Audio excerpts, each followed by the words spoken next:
ألا إن أولياء الله لا خوف عليهم ولا هم يحزنون الذين آمنوا وكانوا يتقون۔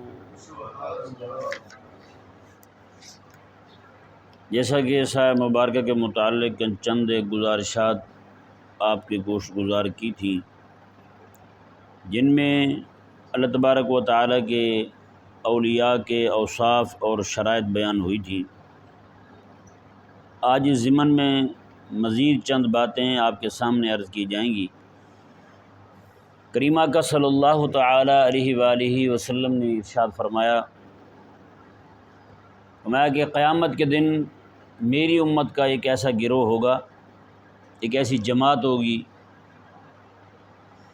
جن کے چہرے بھی نور کے ہوں گے اور جن ممبروں پر وہ بیٹھے ہوں گے وہ بھی نور کے ہوں گے۔ اور میرے آقا صلی اللہ علیہ وآلہ وسلم نے ارشاد فرمایا اور ان کا آپس میں کوئی لین دین کا تعلق نہیں ہوگا، کوئی خون کا رشتہ نہیں ہوگا۔ اللہ اکبر کبیرہ۔ میرے آقا صلی اللہ علیہ وآلہ وسلم نے ارشاد فرمایا ان کا باہمی جو تعلق ہوگا نا، محبت کی جو بنا ہوگی، جس بات پر ان کی باہمی محبت ہوگی، وہ میرے کریم آقا صلی اللہ علیہ وآلہ وسلم ارشاد فرماتے ہیں وہ اللہ تبارک و تعالیٰ کا قرآن ہوگا۔ اللہ کے قرآن کی خاطر اللہ تبارک و تعالیٰ کی، میں بھی قرآن کو مانتا ہوں، یہ بھی قرآن کو مانتا ہے، میرے آقا علیہ السلام نے فرمایا کہ اس وجہ سے ان کی ایک دوسرے کے ساتھ محبت ہوگی۔ تو اللہ تبارک و تعالیٰ اس بنا پر، قرآن کی خاطر، قرآن کی بنا پر، سبب قرآن ہوگا ان کی باہمی محبت کا۔ تو میرے آقا صلی اللہ علیہ وآلہ وسلم ارشاد فرماتے ہیں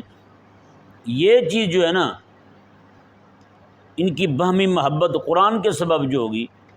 میرے آقا علیہ السلام نے ارشاد فرمایا اس لیے اللہ تبارک و تعالیٰ ان کو بلند درجات عطا فرمائے گا، چہرے ان کے نور کے چمک رہے ہوں گے، جن ممبروں پر بیٹھے ہوں گے وہ نور کے ہوں گے۔ اور میرے آقا علیہ السلام نے ارشاد فرمایا اتنا اونچا مقام اللہ ان کو عطا فرمائے گا کہ قیامت کے دن اللہ تعالیٰ کے انبیاء اور شہداء، نبی بھی اور شہید بھی، یہ سارے رشک کریں گے کیا مقام پایا انہوں نے، کیا مقام پایا انہوں نے۔ اب اندازہ لگائیں جی کہ اللہ تبارک و تعالیٰ نے قرآن کی خاطر ایک دوسرے کے ساتھ محبت کرنے والوں کو جو عزت، جو عظمت عطا فرمانی ہے قیامت والے دن۔ اور اسی حدیث پاک میں آگے جو میرے آقا علیہ السلام نے ارشاد فرمایا میں اذا خاف الناس، جب لوگ سارے ڈر رہے ہوں گے، حضور فرماتے ہیں ان کو کوئی ڈر نہیں ہوگا، لوگ سارے ڈر رہے ہوں گے، سب پہ کپ کپی طاری ہوگی، گھبرا رہے ہوں گے لوگ سارے، ان پہ گھبراہٹ طاری ہوگی۔ میرے آقا علیہ السلام نے ارشاد میں تب ان کو کوئی خوف نہیں ہوگا۔ اور آقا علیہ السلام نے ارشاد میں کہ جب سارے لوگ غمگین ہوں گے، حضور فرماتے ہیں ان کو کوئی غم نہیں ہوگا، ان کو کوئی غم نہیں ہوگا۔ یہ فرمانے کے بعد میرے آقا علیہ السلام نے ارشاد میں الا ان اولیاء اللہ لا خوف علیہم ولا هم یحزنون، پھر حضور نے یہ آیہ مبارکہ تلاوت فرمائی۔ اب ذرا اندازہ لگائیں نا جی، ہماری لوگوں کے ساتھ جو محبت ہے، ہم اگر اپنی پوری ایک ڈائری تیار کریں نا، ایک دفتر تیار کریں، رجسٹر تیار کریں، اس میں لکھیں ہم کہ کتنے لوگ ہیں جن کے ساتھ ہماری رب کے قرآن کی خاطر محبت ہے، تو مجھے بھی اور آپ کو بھی سب کو پتہ چل جائے گا قرآن کی خاطر محبت ہماری کن لوگوں کے ساتھ ہے اور کتنے لوگ ہیں، اور ہماری دنیاوی محبت جو ہے وہ کتنے لوگوں کے ساتھ ہے،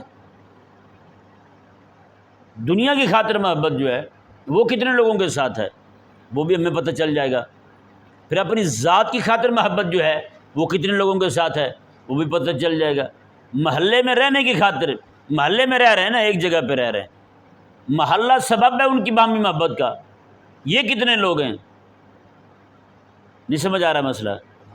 ہاں جی، پھر اپنی ذات جو ہے، اپنی قوم جو ہے، ہاں جی میں جناب آرائی ہوں تو آرائیوں کے ساتھ محبت ہے،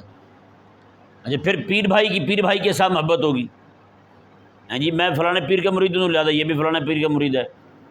اور یہ آقا علیہ السلام نے قیامت کی نشانی بیان فرمائی ہے، قیامت کے قریب جو ہے نا لوگ ایک دوسرے کو سلام بھی اسی کو کریں گے جس کے ساتھ جان پہچان ہوگی۔ اور میں نے اگر ایک رنگ کی پگڑی پہنی ہوئی نا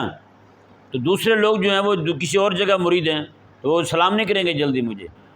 ہاں وہ دیکھیں گے اگر یہ جناب میں اسی رنگ کی میں نے پہنی ہوئی ہے جس رنگ کی انہوں نے پہنی ہوئی ہے، اسی رنگ کی ٹوپی میں نے پہنی ہوئی جس رنگ کی ٹوپی انہوں نے پہنی ہوئی ہے، پھر لاکھ بندے کیوں نہ کھڑے ہو ڈھونڈ کے مجھے سلام کریں، حضرت صاحب کیا بات ہے۔ یہ چیز جو ہے نا یہ ہمیں لے ڈوبی ہے بھائی۔ جس چیز کے سبب محبت کا تقاضا رب کی طرف سے ہے نا، جس وجہ سے قیامت والے دن مقام ملنا ہے، وہ سبب ہمارے ہاں پائے نہیں جاتا محبت کا یار، وہ ہمارے ہاں پائے نہیں جاتا محبت کا سبب۔ آج میں اور آپ ہم ذرا خود غور کریں کہ جب کسی کو پتہ چل جاتا ہے نا جناب یہ بندہ جو ہے نا فلاں خانقاہ سے مرید ہے، ہاں جی، تو کیسے اس کے ساتھ محبت سے ملتے ہیں؟ نہیں جی ایک بار پھر کھڑے ہو کے ملے، مجھے تو پتہ ہی نہیں تھا آپ کا، آپ بھی ہمارے پیر بھائی نکلیں، ذرا کھڑے ہو کے دوبارہ ملے نا۔ اللہ اکبر کبیرہ، یہیں پہ ابھی کوئی زیادہ سے 10-12 دن ہوئے ہوں گے، نماز پڑھی میں نے عصر کی، تو ایک صاحب جو ہیں وہ نماز انہوں نے یہیں پہ پڑھی، کہیں باہر سے آئے ہوئے تھے، تو مجھے مل کے بڑی خوش ہوا، کہنے لگے حضرت ماشاءاللہ بڑی خوشی ہوئی آپ سے مل کے۔ یہ فرمایا آپ کس خانقاہ سے بیعت ہیں؟ کس خانقاہ سے بیعت ہیں؟ اب بتائیں بھئی، رب کی بارگاہ میں کھڑا ہو کے اس سے بڑی بارگاہ کیا ہے یار؟ تیرے اور میرے تعارف کے لیے یہ رب کا گھر تھوڑی ہے۔ رب تبارک و تعالیٰ کا جو گھر ہے، جس گھر میں ہم ملے ہیں آپس میں، یہ تھوڑی ہے۔ میرے آقا علیہ السلام نے ارشاد فرمایا جب تم کسی بندے کو مسجد میں آتا جاتا دیکھو نا تو اس کے ایمان کی گواہی دو، اس کے ایمان کی گواہی دو۔ مطلب یہ کہو کہ یہ مومن ہے جی بندہ، کیونکہ رب کے گھر میں آتا ہے، مسجد میں آتا جاتا ہے۔ تو بتائیں جہاں تقاضا ہو رہا ہے ہم سے باہمی محبت بڑھانے کا، وہ والا تقاضا، وہ والا سبب جو ہے ہمارے پیش نظر ہے ہی نہیں، ہمارے پیش نظر وہ والا نہیں ہے، ہمارے پیش نظر کچھ اور ہی ہے۔ اور یہ ذہن میں رہے، جب کوئی بندہ بڑے سبب کو بڑا نہ جانے، بڑی بنا کو بڑی نہ جانے، بڑی بارگاہ کو بڑی نہ جانے، تو پھر وہ بندہ ایسا بڑی بارگاہ سے دھتکارا جاتا ہے، تو وہ پھر چھوٹی چھوٹی چیزوں میں جناب پھنسا رہتا ہے، پھر وہ بندہ چھوٹی چھوٹی چیزوں میں پھنسا رہتا ہے۔ اور ایک بندہ مجھ سے وہ پوچھنے لگا یہ آپ کس خانقاہ سے بیعت ہیں جی؟ میں آپ کی خانقاہ کون سی ہے؟ میں نے یہ خیر بقاع الارض زادہ اللہ شرفا و تعظیما، کیا مطلب؟ میں نے کہا مدینہ منورہ، مدینہ منورہ جو ہے نا ہماری سب سے پہلی بیعت جو ہے نا لا الہ الا اللہ محمد رسول اللہ والی، وہ وہیں پہ ہے، وہیں پہ بیعت ہے ہماری۔ نہیں سمجھ آ رہا مسئلہ آپ کو؟ اور اسی طرح میں مکہ مکرمہ میں تھا، ایک بندہ جو ہے نا وہ بیٹھ کے پاس، تو ایسے ہی مولوی تھا کوئی پاکستانی، ہنسنے لگا۔ میں نے کہا خیر تو ہے حضرت، اللہ آپ کو اسی طرح مسکراتا رکھے، لگتا ہے آپ نقش بندی ہیں۔ میں نے کہا یار رب کی بارگاہ میں کھڑے ہو کر، اللہ کی بارگاہ میں آ کر، ٹھیک ہے یہ نسبتیں، اس کا انکار نہیں ہے، ہاں جی، لیکن میں نے کہا جہاں پہ یعنی جس بارگاہ میں آپ کھڑے ہیں اور میں کھڑا ہوں جس بارگاہ میں، یار وہاں تو اسی بارگاہ کی بات کی جائے نا، وہاں تو اس نسبت اور تعلق کی بات کی جائے، باقی باتیں تو بعد میں، نقش بندی ہو گئے، چشتی ہو گئے، سروردی ہو گئے، قادری ہو گئی، یہ ساری باتیں بعد میں ہیں۔ اور یہی وجہ ہے کہ ہم نے وہ بڑی نسبت جس بنا پر محبت کا تقاضا تھا ہم سے، وہ ہم نے ترک کر دیا، وہ ہم نے چھوڑ ہی دیا یار، اس کا نام بھی نہیں لیتے ہم، کہ نہیں سمجھ آیا؟ اور یہی وجہ ہے کہ جن کو جو قرآن پڑھنے والے ہیں ان کو ہم حقیر جانتے ہیں، ان کو کیا جانتے ہیں؟ حقیر جانتے ہیں۔ اور یہ مولوی ہیں جو قرآن پڑھ رہے ہیں، کیا کمائیں گے جی؟ اگر آپ کا بچہ قرآن پڑھنے لگ جائے نا، 100 طرح کے رشتہ دار آپ کو تانا دیں گے، اور جی بھوکا مارو گے بچے کو، قرآن پڑھ رہا ہے وہ۔ جس قرآن نے ہمیں عزت دینی تھی، جس قرآن نے ہمیں مقام دینا تھا، قرآن نے ہمیں غلبہ دینا تھا دنیا کے اندر، جس قرآن نے ہمیں عزت دینی تھی، اسی قرآن کو ہی ہم نے نعوذ باللہ بھوکا مارنے کا سبب سمجھ لیا، تو بتائیں پھر بات کہاں تک جائے گی؟ اور اسی طرح کر کے صرف یہ پیری مریدی والی بات نہیں ہے، اس تعلق کو بھی ہم نے رب رسول کے تعلق سے بڑا جانا ہے، پیری مریدی والے تعلق کو۔ پیر بھائی کا تعلق جو ہے نا یہ رب رسول کے تعلق والے سے، یار یہ تیرے لیے کم بات ہے کہ تو بھی توحید کا ماننے والا، میں بھی توحید کا ماننے والا ہوں، یہ تیرے لیے کم بات ہے، تو بھی نبی آخر الزماں کا ماننے والا، میں بھی انہی کا ماننے والا ہوں، یہ نسبت تیرے لیے کافی نہیں ہوئی؟ اور پیر کی نسبت تیرے لیے بڑی ہو گئی ہے، پیر کی نسبت آ گئی ہے تو ٹھیک ہے جی، بڑی بات ہو گئی۔ خدا رسول کی نسبت آ گئی، خدا رسول کی بارگاہ سے تعلق آ گیا، اتنی بڑی جناب کا تعلق جو ہے وہ تم چھوڑ بیٹھے ہو۔ اور میرے آقا صلی اللہ علیہ وآلہ وسلم جس بات پر فرما رہے ہیں، حضور نے فرمایا کہ قیامت والے دن ان کے چہرے بھی نور کے ہوں گے، اور ممبر جو انہیں عطا ہوں گے، ممبر پر بیٹھے ہوں گے، وہ ممبر پہ نور کے ہوں گے، انبیاء اور شہداء ان پر رش کریں گے۔ ان کو یہ مقام ملے گا کیوں؟ میرے آقا علیہ السلام آتے ہیں، وہ باہمی ان کی جو محبت ہوگی نا، اس کی بنا قرآن ہوگی، اس کی بنیاد قرآن ہوگی۔ قرآن کی بنیاد پر ایک دوسرے کے ساتھ محبت کریں گے تو اللہ تعالیٰ ان کو یہ مقام عطا فرمائے گا کہ انبیاء اور شہداء بھی ان پر رشک فرمائیں گے۔ اللہ تبارک و تعالیٰ ان کے چہرے نور کے کر دے گا۔ اللہ تعالیٰ جو ان کو ممبر عطا فرمائے گا وہ نور کے ہوں گے۔ اور حضور نے فرمایا سارے جب ڈر رہے ہوں گے ان کو ڈر لاحق نہیں ہوگا، جب سارے گھبرا رہے ہوں گے ان کو گھبراہٹ طاری نہیں ہوگی، جب سارے لوگ غمگین ہوں گے میرے حضور فرماتے ہیں اللہ تعالیٰ ان سے غم کو دور فرما دے گا، ان کو کوئی غم نہیں۔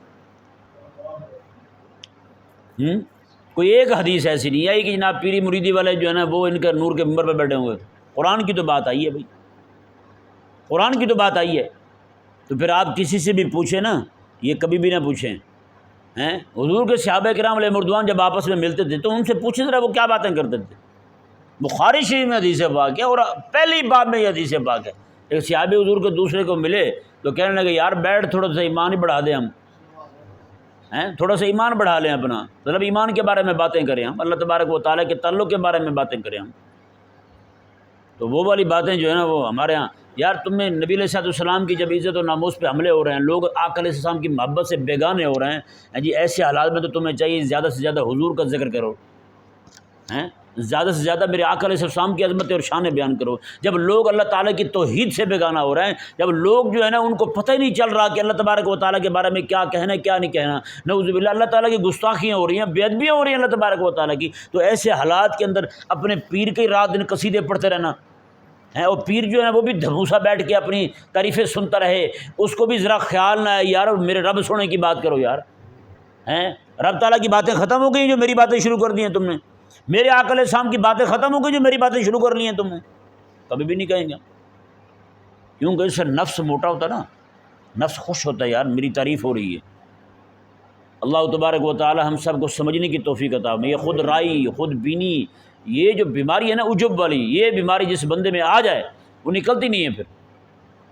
پورے کلام پورے قصیدے آپ عرس میں چلے جائیں، پوری محفل میں جناب پیر کے قصیدے پڑھ جائیں گے، نعت خان آئے گا پیر کی منقبت پڑھ کے چلا جائے گا، جی وہ قرآن پڑھنے والا بندہ بھی جب قرآن پڑھے گا نا وہ ایسی آیات ڈھونڈ ڈھونڈ کے پڑھے گا جس سے اپنے پیر کی شان بیان ہوگی۔ رب کا قرآن بھی اسی لیے پڑھیں گے۔ جیسے میں نے آپ کو بتایا تھا کہ یو فون کمپنی میں افتتاح تھا ان کے دفتر کا، تو مولوی صاحب کو بلایا گیا، اس نے قرآن پڑھ دی یو فون بن نظر، اب وہ رب کا قرآن مانا کوئی اور، اس نے یو فون کمپنی کو خوش کر دیا، بتائیں۔ تو اس طرح کر کے رب کا قرآن بھی پڑھیں گے تو اس نیت کے ساتھ پڑھیں گے۔ تو بھائی خدا کے لیے باز آ جائے یار، کب تک یہ آپ حرکتیں کرتے رہیں گے؟ کب تک آپ یہ 200-400 کی خاطر اللہ تبارک و تعالیٰ کے قرآن کو جس لیے نازل ہوا ہے اس لیے نہیں پڑھیں گے، کسی اور مقصد کے لیے پڑھتے رہیں گے قرآن کو آپ؟ تو یہ والی نسبتیں جو ہے نا اپنی نسبتیں لے کر کے انہی کو بڑا جاننا، اور میں ہوں مثال کے طور پہ ارائی ہوں جی، اب میں جہاں کہیں بھی دیکھوں کسی کو ارائی کو تو میں خوشی سے پھولے بھی نہ سماؤں، اور کوئی ایسا بندہ دیکھوں جس کا بارگاہ اقدس سے اللہ تعالیٰ کی بارگاہ سے حبیب کریم علیہ السلام کی بارگاہ سے بڑا گہرا تعلق ہے اور میری قوم کا نہیں ہے، میری ذات کا نہیں ہے، تو میں اسے کچھ سمجھوں ہی نہ، بتائیں پھر تو کتنا گھٹیا سودا جو میں نے خریدا ہوا ہے یار دنیا میں، کتنی گھٹیا محبت ہے جو میں نے اپنے دل میں پالی ہوئی ہے یار۔ وہ محبت جس نے مجھے رب کے بارگاہ کے قریب کرنا تھا، وہ محبت جس نے وہ مقام دینا تھا قیامت والے دن مجھے رب تبارک و تعالیٰ کی بارگاہ کے قرب کا، وہ محبت میں نے ایک دن سیکھی بھی نہیں ہے، کسی سے پوچھی بھی نہیں ہے یار کیا ایسی محبت ہے، کیا چیز میں اپنے دل میں رکھوں کہ اللہ تبارک و تعالیٰ کو راضی کر لوں۔ اللہ اکبر، کتنے پیارے انداز میں میرے حضور نے بیان فرمایا، میں کہ وہ باہمی محبت جو ہے نا ان کی رشتہ داری کی وجہ سے نہیں ہوگی، وطن کی وجہ سے نہیں ہوگی، اور جناب حضور فرماتے ہیں کہ لین دین کی وجہ سے محبت نہیں ہوگی، ان کی مال کی دولت اور مال کی حرص کی وجہ سے محبت نہیں ہوگی۔ اللہ اکبر، حضور فرماتے ہیں ان کی محبت قرآن کی وجہ سے، قرآن کی وجہ سے۔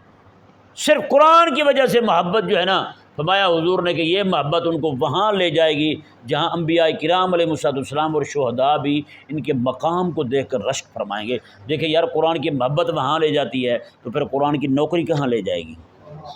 ہیں قرآن کے ساتھ، اچھا مزے کی بات، قرآن کی خاطر ایک دوسرے سے محبت کرنے والے ہیں،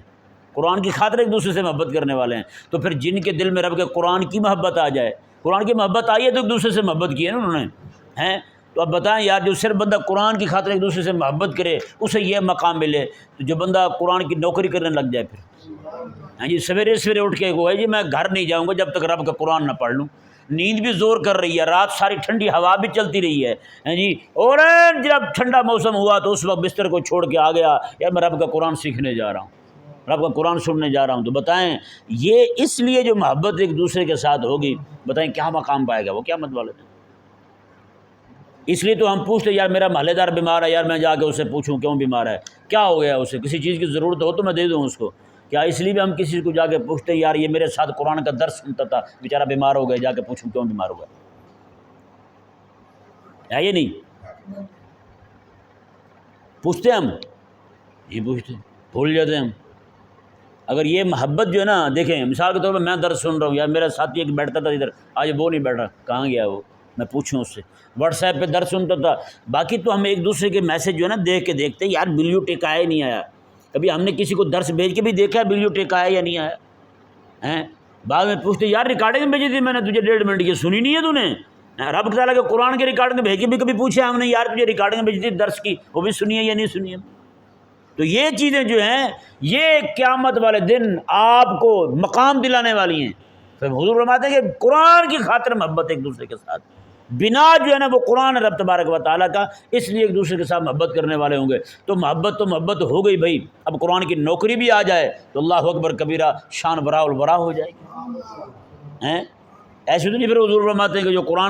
قرآن کی حفاظت کرنے والا ہو، قرآن کو یاد کرنے والا ہو، قیامت والے دن اللہ تعالیٰ فرمائے گا اسے میں کہ ایک ایک آیت پڑھتا جا، ایک ایک آیت کے بدلے میں جنت کا ایک ایک زینہ چڑھتا جا، جب تو قرآن کی آخری آیت پڑھے گا نا وہی تیرا مقام ہوگا۔ اب بتائیں قرآن کریم کی آیات جو 6000 سے زائد ہیں، 6000 سے زائد، اب بتائیں ایسا ہو سکتا ہے کسی گھر کی سیڑھیاں 5 ہوں اور گھر جو ہے نا وہ آگے ہو ہی نہ، اکیلی سیڑھیاں کہیں دیکھی ہیں آپ نے، یا آپ نے دیکھا کہ سیڑھیاں بڑی ہوں گھر چھوٹا ہو، ہیں زیادہ سیڑھیاں بڑے گھر ہونے کی علامت ہے، ہیں تو قیامت والے دن جس کی سیڑھیاں 6000 سے زائد ہوں تو گھر کتنا بڑا ہوگا، ہیں اللہ اکبر کبیرہ۔ یہ ایسے نہیں، یہ سارے قرآن کی برکت ہے، ہاں قرآن کی برکت ہے۔ میرے آقا علیہ السلام نے فرمایا قیامت والے دن اللہ تبارک و تعالیٰ جو قرآن پڑھنے والا ہوگا، قرآن پڑھانے والا ہوگا، قرآن کا حافظ ہوگا، قیامت والے دن اللہ تبارک و تعالیٰ اس کی ماں اور اس کے ابا کے سر پر نور کا تاج رکھے گا، نور کا تاج پہنائے گا ان کو، سونے کا تاج، نور کا تاج پہنائے گا۔ یہاں پہ کوئی پڑھے تو ڈگری اسی بچے کو ملتی ہے، لیکن قربان جائیں، فرمایا کہ یہ قرآن کریم پڑھنے والے کی خدمت کرنے والے تھے، ان کو روٹی بنا کے دینے والے تھی ماں، اور یہ ابا جو ہے نا وہ کما کے لانے والا تھا، اس لیے آج ان کو بھی اعزاز دیا جا رہا ہے۔ بتائیں اللہ اکبر کبیرہ۔ اللہ تبارک و تعالیٰ نے ارشاد فرمایا جی آیہ مبارکہ دیکھیں، میں کہ لا خوف علیہم ولا هم يحزنون، یہ خوف اور حزن میں ذرا فرق دیکھیں۔ 2 چیزیں ہوتی ہیں، ایک ہوتا ہے کوئی شے بندے کے پاس ہے، مثال کے طور پر اس پر 5 لاکھ روپے کسی بندے کے پاس، 5 لاکھ روپے اس بندے کے پاس ہے، تو اس کو یہ خطرہ رہے گا کہ کہیں یہ نہ ہو کہ یہ 5 لاکھ روپیہ مجھ سے چھن جائے۔ اب جب تک یہ خطرہ ہے نا اس کو، اس خطرے کو کہتے ہیں خوف، کیا کہتے ہیں؟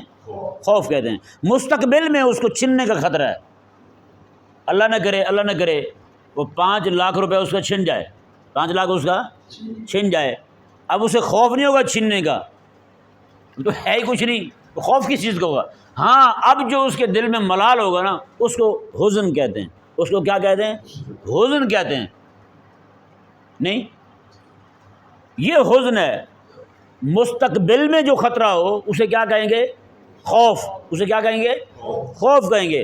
اور ماضی کا جو ملال ہے دل میں، دکھ ہے، اسے کیا کہیں گے؟ حزن، غم کہیں گے، اس کو حزن کہیں گے اسے۔ تو اب اللہ تبارک و تعالیٰ